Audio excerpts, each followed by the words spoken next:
تو اللہ کریم نے فرمایا محبوب انا اعطینا کل کوثر، بے شک ہم نے آپ کو خیر کثیر عطا فرمائی۔ خیر کثیر کے بڑے معنی ہیں محبوب، ہم نے بڑی شانیں دی، بڑی عظمتیں دی، بڑا نوازا۔ فصلی لربک وانحر، بس آپ اپنے رب کے لیے نماز پڑھیں اور قربانی کریں۔ انا شانئک ھو الابتر، بے شک آپ کا دشمن ہی جڑ کٹا ہے، آپ کا دشمن ہی بے نام و نشان ہوگا۔ آپ کا دشمن کہاں گئی؟ ابو جہل کی اولاد۔ کون کہتا ہے کہ میں عتبہ اتیبہ شیبہ کی اولاد ہوں؟ کون کہتا ہے کہ میں یزید کا بیٹا ہوں؟ دشمن ہی جڑ کٹا ہے۔ آگے سورۃ الکافرون ہے۔ کافروں نے معاذ اللہ کچھ اس طرح کی باتیں بھی شروع کر دی تھیں کہ کچھ دن آپ ہمارے رب کی عبادت کریں، ہمارے بتوں کی معاذ اللہ، تو کچھ دن ہم آپ کے رب کی عبادت کریں گے۔ تو فرمایا نہیں، نہ تم اس کی عبادت کرو جس کی میں کرتا ہوں، اور نہ میں اس کی کر سکتا ہوں جس کی تم کرتے ہو۔ فرمایا تم کرو گے نہیں جو تمہیں میں دعوت دے رہا ہوں، اور میں کر نہیں سکتا اس لیے کہ وہ باطل معبود ہیں۔ تو آخر میں فرمایا لکم دینکم ولی دین، تمہارے لیے تمہارا دین ہے اور میرے لیے میرا دین ہے۔ تم اس دعوت پہ تو آ جاؤ لیکن وہ کام نہیں ہو سکتا۔ تو یہ سورہ کافرون۔ آگے سورہ نصر ہے۔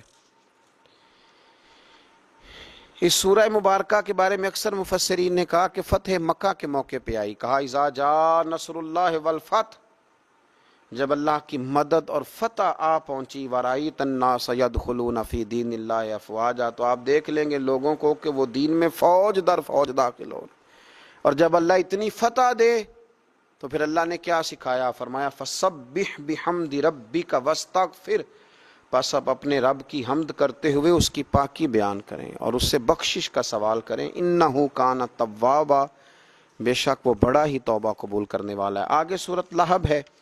اس صورت کے اندر جب ابو لہب نے نبی پاک صلی اللہ تعالیٰ علیہ وسلم کی بے ادبی کی اور معاذ اللہ یہ کہا کہ آپ کے ہاتھ ٹوٹ جائیں، تو اللہ تعالیٰ نے اس کی اور اس کی بیوی کی مذمت کو بیان کیا۔ کہا تبت یدا ابی لہب و تب، ٹوٹ جائیں ابو لہب کے دونوں ہاتھ اور وہ تباہ و برباد ہو گیا۔ اس سورہ لہب کے اندر اس کا ذکر ہے۔ پھر اللہ کریم نے فضل کیا تو سورہ اخلاص آ گئی۔ کیا بات ہے! کافر پوچھنے لگے تمہارا رب کس طرح کا ہے؟ معاذ اللہ کیا کیفیت ہے، کس چیز کا بنا ہے، کیا خوبصورت ہے، اور اللہ کی کیا شانوں کا ذکر ہے۔ فرمایا قل هو اللہ احد، اے محبوب آپ فرما دیجئے کہ اللہ ایک ہے۔ اللہ الصمد، اللہ بے نیاز ہے۔ لم یلد ولم یولد، نہ اس نے کسی کو جنا اور نہ وہ جنا گیا۔ فرمایا ولم یکن لہ کفوا احد، اور اس کا کوئی ہمسر نہیں۔ میں ترجمہ کروں تو یوں کروں گا کہ اس جیسا ہے ہی کوئی نہیں، اس جیسا اس کا کوئی ہمسر نہیں، کوئی ہم پایا نہیں۔ ایک صحابی کے مقتدیوں نے، وہ امام بھی تھے، تو ان کے مقتدیوں نے شکایت کی کہ ہر رکعت میں سورۃ اخلاص کی تلاوت کرتے ہیں۔ تو نبی پاک صلی اللہ علیہ وسلم نے ان سے پوچھا کہ کیوں تم ہر رکعت میں یہی پڑھتے ہو؟ کہنے لگے یا رسول اللہ مجھے اس سے محبت ہی بڑی ہے۔ فرمایا سورۃ اخلاص سے پیار کرتے ہو؟ حضور بڑا؟ فرمایا پھر یہ تمہیں جنت میں لے جائے گی ساتھ۔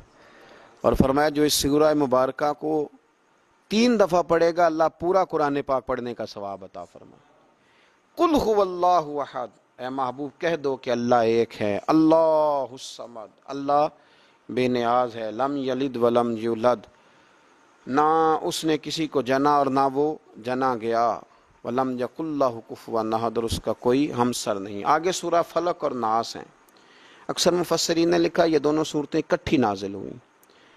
ہر جادو سے، ہر شر سے، ہر چیز سے بچنے کے لیے ان دونوں صورتوں کا ہمیشہ وظیفہ کرنا چاہیے۔ سیدہ عائشہ صدیقہ رضی اللہ تعالیٰ عنہ فرماتی ہیں نبی پاک صلی اللہ علیہ وسلم سورۃ اخلاص، سورہ فلق اور سورہ ناس یہ رات کو پڑھ کے اپنے ہاتھوں پہ پھونک لیتے تھے، اور پھر جہاں جہاں تک دست مبارک پہنچتے تھے وہاں وہاں تک حضور پھیرتے تھے جسم میں۔ حضور کے تو دست مبارک ہر جگہ پہنچتے تھے، لیکن ہمارے لیے بتایا کہ جہاں جہاں پہنچ سکتے ہیں وہاں وہاں حضور پھیرتے تھے۔ اور بچوں پر بھی پڑھ کے دم کرنے کے لیے روایات موجود ہیں، سورہ فلق اور سورہ ناس۔ تو بڑی خوبصورت صورتیں ہیں، ان کو یاد کرنا چاہیے، ہر وقت ان کی تلاوت کرتے رہنا چاہیے۔ اللہ تعالیٰ سمجھنے کی توفیق عطا فرمائے۔ اللہ کریم نے سورہ فلق کے اندر ارشاد فرمایا قل اعوذ برب الفلق، آپ عرض کیجئے کہ میں پناہ لیتا ہوں صبح کے پروردگار کی، من شر ما خلق، ہر اس چیز کے شر سے جسے اس نے پیدا کیا ہے۔ اللہ کی پیدا کی ہوئی چیزوں کے شر سے میں اللہ کی پناہ لیتا ہوں۔ ومن شر غاسق اذا وقب، اور رات کی تاریکی کے شر سے جب وہ چھا جائے. زیادہ شر رات کو پھیلتا ہے، زیادہ گناہ رات کو ہوتے ہیں. رات کی تاریکی کے شر سے جب وہ پھیل جائے. ومن شر النفاثات فی العقد، اور ان کے شر سے جو پھونکے مارتی ہیں گرہوں پر. جب جادو کرتے تھے نا دور جاہلیت میں لوگ، تو وہ گرہ لگا کے اس میں پھونکتے تھے. فرمایا ان کے شر سے بھی پناہ مانگتے ہیں. ومن شر حاسد اذا حسد، اور حسد کرنے والوں کے شر سے جب وہ حسد کرے. جو لوگ یہ پڑھتے ہیں تو جو بھی جادو ٹونا کریں گے وہ سب انشاءاللہ تعالی دور ہو جائے گا. پھر آگے ارشاد فرمایا قل اعوذ برب الناس، اے حبیب عرض کیجئے میں پناہ لیتا ہوں سب انسانوں کے پروردگار کی، مالک الناس سب انسانوں کے بادشاہ کی، الہ الناس سب انسانوں کے معبود کی، من شر الوسواس الخناس بار بار وسوسہ ڈالنے والے، بار بار پسپا ہونے والے کے شر سے. جو بار بار پیچھے پسپا کیا جاتا ہے، شیطان بھگایا جاتا ہے، پھر پسپا ہو کے پھر آتا ہے، پھر حملہ کرتا ہے. الذی یوسوس فی صدور الناس، وہ جو وسوسے ڈالتا رہتا ہے لوگوں کے دلوں میں، من الجنۃ والناس، خواہ وہ جنات میں سے ہو یا انسانوں میں سے ہو. صدق اللہ العظیم، صدق اللہ العظیم، صدق اللہ العظیم. بے شک رب کریم نے جو کہا وہ سچ فرمایا، حق فرمایا. بے شک قرآن راہ ہدایت ہے، بے شک قرآن ہی سے قیامت تک ہدایت ملے گی. بے شک قرآن ہی ہدایت کا واجب سرچشمہ ہے. بے شک قرآن ہی کے ذریعے اللہ قوموں کو عروج دے گا. بے شک قرآن کو چھوڑ کر ہی لوگ زوال پذیر ہوں گے. بے شک قرآن ہی قول فیصل ہے. بے شک قرآن ہی سچی کتاب ہے. بے شک قرآن ہی ہدایت کا اصل سرچشمہ ہے. اللہ ہمیں قرآن کے سمجھنے میں خطاؤں سے محفوظ کرے. قرآن مجید کو پڑھنے میں، سننے میں جہاں ہم نے غلطیاں کی اللہ ہم سے درگزر فرمائے. اللہ تعالیٰ اسے ہم سے قبول فرمائے. اللہ کریم اس کے ذریعے امت مسلمہ کو عروج عطا فرمائے. کام کرے تو پھر ان اکرمکم عند اللہ اتقاکم، پھر سب سے زیادہ عزت بھی اسی انسان کی ہے. اور اگر یہ کفر کرے، نفاق کرے، ظلم کرے، تو پھر ایک جگہ قرآن نے کہا اولئک کالانعام، یہ جانور ہے، بل ہم اضل، بلکہ جانور سے بھی بدتر ہے. بنایا تو بڑا پیارا تھا لیکن پیارا بن کے بھی تو رہنا چاہیے. اس نے خود اسفل سافلین کا رستہ کیوں اختیار کیا؟ الا الذین آمنوا وعملوا الصالحات، سوائے ان لوگوں کے جو ایمان لائے اور اچھے کام کیے. فرمایا ان کے لیے وہ اجر ہے جو کبھی ختم نہیں ہوگا. آگے بڑھتے ہیں. پھر آگے سورہ علق ہے، اقرأ بسم ربک الذی خلق. یہ وہ سورہ مبارک ہے جو سب سے پہلے غار حراء میں حضرت جبریل امین علیہ السلام لے کے آئے تھے. اس سورہ مبارکہ میں علم کا ذکر ہے اور کہا گیا ہے کہ پڑھیے اپنے رب کا نام لے کر. تو یہ سورہ مبارکہ ہمیں بتاتی ہے کہ علم سے انسان کا شغف ہونا چاہیے. وہ پہلی آیت قرآن مجید کی پہلی سورت جو آئی تو اس نے بات علم کی، تو سیکھیں اور سیکھنے کے لیے علم حاصل کریں، باتیں کرنے کے لیے نہیں، اپنی بڑائی کے لیے نہیں، سیکھنے کے لیے. آگے سورہ قدر ہے، انا انزلناہ فی لیلۃ القدر. فرمایا بے شک ہم نے قرآن کو شب قدر میں نازل کیا. کسی تفسیر کی ضرورت نہیں. کیا بات ہے! ارشاد فرمایا وما ادراک ما لیلۃ القدر، اور آپ کیا جانیں کہ شب قدر کیا ہے؟ لیلۃ القدر خیر من الف شہر. فرمایا شب قدر بہتر ہے 1000 مہینوں سے. ایک رات ہے اور بہتر ہے 1000 مہینوں سے. تنزل الملائکۃ والروح، اترتے ہیں اس میں فرشتے اور روح القدس. فیہا، اس میں، باذن ربہم، اپنے رب کے حکم سے، من کل امر، ہر کام کے لیے. رزق بانٹتے ہیں، خیر بانٹتے ہیں، کرم بانٹتے ہیں، ہر کام کے لیے اترتے ہیں. سلام ہی حتی مطلع الفجر، یہ سراسر سلامتی ہے یہاں تک کہ فجر طلوع ہو جائے. تو رمضان کی آخری 10 راتوں میں زیادہ تر بزرگوں نے لکھا ہے کہ یہ شب قدر ہوتی ہے. آخری جو طاق راتیں ہوتی ہیں آخری 10 دنوں میں، تو کوشش کریں کہ ان ایام کے اندر لیلۃ القدر کو تلاش کریں. اور قرآن مجید پر اگر ہم غور کریں تو رسول کریم صلی اللہ تعالی علیہ وسلم نے اس سورہ مبارکہ پر اتنا غور کیا کہ نبی پاک علیہ السلام نے تو اعتکاف کا مقصد ہی شب قدر کی تلاش قرار دیا کہ شب قدر کو تلاش کرو. وہ رات اگر تمہیں مل گئی تو وہ 1000 مہینوں سے افضل ہے. اسے ڈھونڈو، جو اسے پا گیا وہ بڑی مراد کو پہنچ گیا. پھر اس سے آگے سورہ بینہ ہے، اس صورت میں بھی مختلف مضامین کے ساتھ ایک بات آخر میں جو بیان کی گئی وہ بڑی قابل توجہ ہے۔ ارشاد فرمایا کہ ان الذین کفروا، وہ لوگ جنہوں نے کفر کیا، من اہل الکتاب والمشرکین، اہل کتاب سے اور مشرکین میں سے، فی نار جہنم خالدین فیہا، وہ آتش جہنم میں ہمیشہ رہیں گے، اولئک ہم شر البریہ، فرمایا یہ ساری مخلوق سے بدتر ہیں، کفر کرنے والے ساری مخلوق سے بدتر ہیں۔ ان الذین آمنوا وعملوا الصالحات اولئک ہم خیر البریہ، بے شک جو لوگ ایمان لائے اور نیک اعمال کرتے رہے وہ ساری مخلوق سے بہتر ہیں۔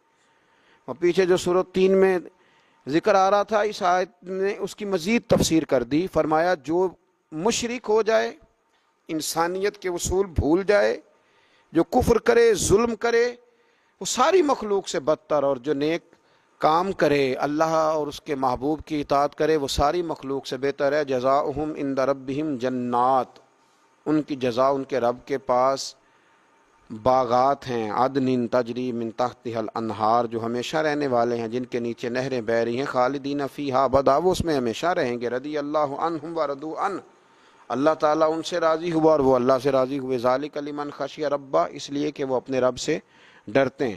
اس سے آگے سورۃ الزلزال ہے، اس کے اندر اللہ تبارک و تعالیٰ نے وقوع قیامت کا ذکر فرمایا ہے کہ جب زمین تھر تھرا جائے گی اور اپنے بوجھ باہر پھینک دے گی۔ اذا زلزلت الارض زلزالها واخرجت الارض اثقالها، جب زمین شدت کے ساتھ کانپے گی اور اپنے بوجھ باہر پھینکے گی۔ وقال الانسان ما لها، تو انسان کہے گا ہائے میرے ساتھ کیا ہوا، یہ کیا بنا۔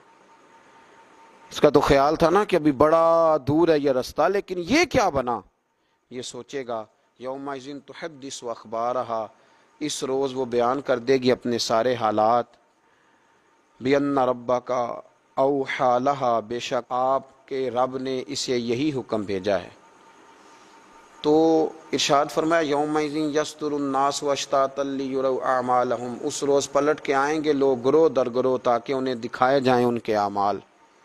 لوگ آئیں گے، انہیں بتایا جائے گا یہ تمہارا نام آیا اعمال پڑا ہے۔ فَمَن يَعْمَلْ مِثْقَالَ ذَرَّةٍ خَيْرًا يَرَهُ، جس نے ذرہ برابر نیکی کی ہوگی اسے بھی دیکھ لے گا، چھوٹی سی چھوٹی نیکی کا اجر ملے گا۔ وَمَن يَعْمَلْ مِثْقَالَ ذَرَّةٍ شَرًّا يَرَهُ، اور جس نے ذرہ برابر شر کیا ہوگا اسے بھی دیکھ لے گا۔ اس سے آگے سورۃ العادیات ہے، اس میں بھی اللہ تبارک و تعالیٰ نے کئی قسمیں اٹھا کے فرمایا ان الانسان لربہ لکنود، بے شک انسان اپنے رب کا بڑا ہی ناشکرا ہے، یہ بڑا ہی ناشکرا ہے۔ اور آخر میں ارشاد فرمایا کہ یہ بھی یاد رکھنا کہ افلا یعلم اذا بؤثر ما فی القبور، کیا وہ اس وقت کو نہیں جانتا جب نکال لیا جائے گا جو کچھ قبروں میں ہے، وحصل ما فی الصدور، اور ظاہر کر دیا جائے گا جو کچھ سینوں میں ہے۔ اس وقت کو تو یاد رکھ، قبروں سے بھی سارا کچھ باہر آ جائے گا، اور جو تم نے سینوں میں چھپایا ہوا تھا وہ بھی سارا کچھ باہر آ جائے گا۔ آگے پھر سورۃ القاریہ ہے، اس کے اندر بھی اللہ تبارک و تعالیٰ نے قیامت کا ہی تذکرہ ارشاد فرمایا فَأَمَّا مَنْ ثَقُلَتْ مَوَازِينُهُ، پھر جس کی نیکیوں کے پلڑے بھاری ہوں گے، فَهُوَ فِي عِيشَةٍ رَاضِيَةٍ، تو وہ دل پسند مسرت میں ہوں گے، عیش میں ہوں گے۔ وَأَمَّا مَنْ خَفَّتْ مَوَازِينُهُ، تو جن کے نیکیوں کے پلڑے ہلکے ہوں گے، فَأُمُّهُ ہاویہ، ان کا ٹھکانہ ہاویہ ہے۔ وَمَا أَدْرَاكَ مَا هِیَہ، تمہیں کیا پتا وہ ہاویہ کیا ہے، نارٌ حامیہ، وہ دہکتی ہوئی آگ ہے۔ پھر آگے سورہ تکاثر ہے، اس میں اللہ تعالیٰ نے انسان کی غفلت کا ذکر فرمایا ہے، فرمایا یہ اتنا غافل ہو جاتا ہے، الہاکم التکاثر حتی زرتم المقابر، کہ قبروں کا منہ دیکھ لیتا ہے، یعنی مرتے دم تک کمائی کرتا رہتا ہے، آخری وقت آ جاتا ہے لیکن یہ بات کو سمجھتا ہے نہیں۔ اور آخر میں فرمایا اسی صورت میں کہ ثم لتسألن یومئذ عن النعیم، پھر ضرور پوچھا جائے گا اس دن جملہ نعمتوں کے بارے میں۔ قیامت میں اللہ ایک ایک نعمت کے بارے میں تم سے سوال کرے گا، تمہیں پوچھنا ہے۔ اس لیے انسان کو ہمیشہ ہر وقت نئی سے نئی چیز طلب کرنے کی دوڑ میں ہی لگے نہیں رہنا چاہیے، پچھلی نعمتوں کا شکر بھی ادا کرنا چاہیے۔ آگے سورہ عصر ہے، اور اس مختصر ترین صورت میں اللہ تبارک و تعالیٰ نے بہت بڑا مضمون سمیٹ دیا۔ فرمایا والعصر، محبوب آپ کے زمانے کی قسم، ان الانسان لفی خسر، بے شک انسان نقصان میں ہے، الا الذین آمنوا، سوائے ان لوگوں کے جو ایمان لائے، وعملوا الصالحات، اور نیک اعمال کیے، وتواصوا بالحق وتواصوا بالصبر، پھر ایک دوسرے کو حق کی تلقین بھی کرتے رہے اور اس راستے میں آنے والی مشکلات پر صبر کی تلقین بھی کرتے رہے۔ صحابہ جب ایک دوسرے سے ملتے تھے تو سورہ عصر کی تلاوت کرتے تھے۔ اس میں دین کا پورا اسلوب بیان کیا گیا، ایک تو ایمان لاؤ، دوسرا نیک اعمال کرو، تیسرا پھر حق بات کی تبلیغ کرو یعنی دین کی اشاعت میں حصہ لو، اور چوتھا جب تم یہ کام کرو گے تو پھر مشکل بھی آئے گی تو اس مشکل پر صبر کرو۔ تو یہ سورت جامع ہے اور مختصر ترین الفاظ کے اندر بہت بڑا پیغام ہمیں دیتی ہے۔ آگے پھر سورۃ الہمزہ ہے، اس کے اندر بھی اللہ تبارک و تعالیٰ نے مال گن گن کے رکھنے والے اور جمع کرنے والے لوگوں کی برائی بیان کی ہے اور ان سے کہا ہے کہ بچو بھڑکتی ہوئی آگ تھے التی تطلی علی الافئدہ، جو دلوں تک پہنچ جائے گی، جو قیامت میں تمہاری روحوں کو جس سے تکلیف پہنچے گی اس سے۔ آگے سورۃ الفیل ہے۔ سورہ فیل کے اندر نبی پاک علیہ السلام کی ولادت سے پہلے ایک شخص تھا ابرہہ، جو اپنا لشکر لے کے آیا تھا معاذ اللہ کعبے کو گرانے کے لیے۔ تو بڑے بڑے ہاتھی اس کے ساتھ تھے، تو اللہ تعالیٰ نے چھوٹے چھوٹے ابابیل بھیجے، ان کے منہوں میں کنکر تھے، انہوں نے وہ کنکر برسائے تو وہ ہاتھی مار گئے۔ اس صورت میں اس کا ذکر ہے الم تر کیف فعل ربک باصحاب الفیل، کیا آپ نے ملاحظہ نہیں کیا کہ آپ کے رب نے ہاتھی والوں کے ساتھ کیا سلوک کیا۔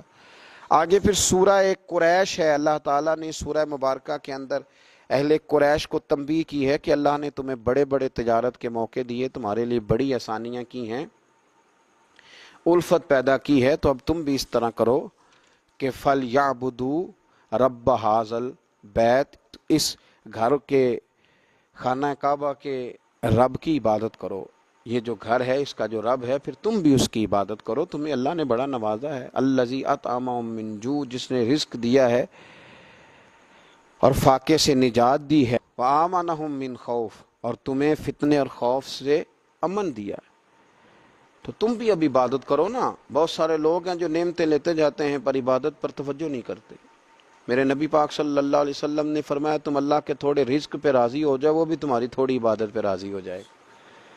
تو فرمایا کہ فَلْيَعْبُدُوا رَبَّ هَٰذَا الْبَيْتِ الَّذِي أَطْعَمَهُم مِّن جُوعٍ وَآمَنَهُم مِّن خوف، تم بھی پھر کعبے کے رب کی عبادت پر توجہ دو۔ پھر آگے سورۃ الماعون ہے، اس میں اللہ تعالیٰ نے ہمیں اخلاقیات کا درس دیا ہے۔ فرمایا أَرَأَيْتَ الَّذِي يُكَذِّبُ بِالدِّينِ، کیا آپ نے دیکھا جو جھٹلاتا ہے روز جزا کو، فَذَلِكَ الَّذِي يَدُعُّ الْيَتِيمَ، پس یہی وہ بدبخت ہے جو دھکے دے کر نکالتا ہے یتیم کو، وَلَا يَحُضُّ عَلَىٰ طَعَامِ الْمِسْكِينِ، اور ترغیب دوسروں کو نہیں دیتا غریب کو کھانا کھلانے کی، فَوَيْلٌ لِّلْمُصَلِّينَ، اور فرمایا ان نمازیوں کے لیے بربادی ہے، الَّذِي هُمْ عَنْ صَلَاتِهِمْ سَاهُونَ، جو اپنی نمازوں کی ادائیگی سے ہی غافل ہیں، جو بھول گئے اپنی نمازوں کو، الَّذِينَ هُمْ يُرَاءُونَ، جو ریاکاری کرتے ہیں، وَيَمْنَعُونَ الْمَاعُونَ، اور برتنے کی چیز بھی کسی کو نہیں دیتے، کسی کو برتن تک دینے کو تیار نہیں ہے، برتنے کی ذرا سی چیز بھی دینے کو تیار نہیں۔ پھر آگے سورہ کوثر ہے،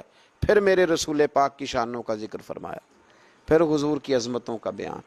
نبی پاک علیہ السلام کے جب صاحبزادے کا وصال ہو گیا تو کچھ لوگوں نے کہا کہ کوئی نہیں، معاذ اللہ یہ تھوڑی دیر کی بات ہے، ان کا تو بیٹا ہی کوئی نہیں، تو نام آگے کیسے چلے گا، یہ تو معاذ اللہ ابتر ہیں۔ انہیں اس فن سے ضرور آگاہ کریں کہ وہ کبھی کسی کے دستے نگر نہ رہیں، کہیں انہیں ہاتھ نہ پھیلانا پڑے، لیکن ان کی روحانی، اخلاقی، مذہبی تربیت یہ بھی اللہ تعالیٰ نے ماں باپ کے ذمے لگائی۔ یا ایھا الذین آمنوا قوا انفسکم واہلیکم نارا، اے ایمان والو خود بھی دوزخ سے بچو اور اپنے گھر والوں کو بھی دوزخ کی آگ سے بچاؤ۔ ایسے اسباب اپنے بچوں کو سکھاؤ کہ کہیں وہ جہنم کے راستے پر نہ پڑ جائیں، ان ساری راہوں کا انہیں تعین کر کے دو جو جنت کی طرف جاتی ہیں۔ ان کی جو اخلاقی زندگی ہے، ان کے کردار و عمل کا جو حسن ہے، اس کے لیے تم اپنے بچوں کی تربیت کرو۔ ہمارے ہاں اگر پہلی بات تو یہ ہے کہ ہم بچوں کو بار بار اسی بات کی طرف گامزن کرتے ہیں اور مثالیں بھی دیتے ہیں تو اس طرح کی دیتے ہیں کہ فلانے کا بیٹا دیکھو کتنے پیسے کما رہا ہے، فلاں کا بیٹا دیکھو کتنے بڑے عہدے پر فائز ہو گیا ہے، اور فلاں کا بچہ دیکھو کتنا شہرت پا گیا ہے، تو پہلے تو مثالیں ہی دنیا داری کی، اور اگر دین کے لیے ہم قائل کرنا بھی چاہتے ہیں تو کچھ مثالیں سنا کر